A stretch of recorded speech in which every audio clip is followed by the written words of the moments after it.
Welcome back everyone. In this tutorial I'll show you how to kick someone off a channel in Discord.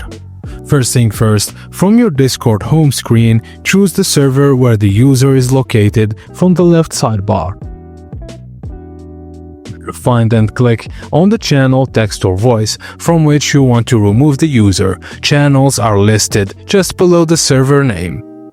Now on the right panel or inside the chat window, find the user's name and right-click their name to open the options menu. In the pop-up menu, scroll down and click on Kick and this username. A confirmation message will appear. Click Kick again to finalize. Just note that only users with the proper permissions such as Kick members or admin can remove users from a server or channel. Kicked users are removed from the server, not just one channel. To restrict access to a specific channel, edit channel permissions instead. And that's it guys. Thank you for watching and please don't forget to like and subscribe for more.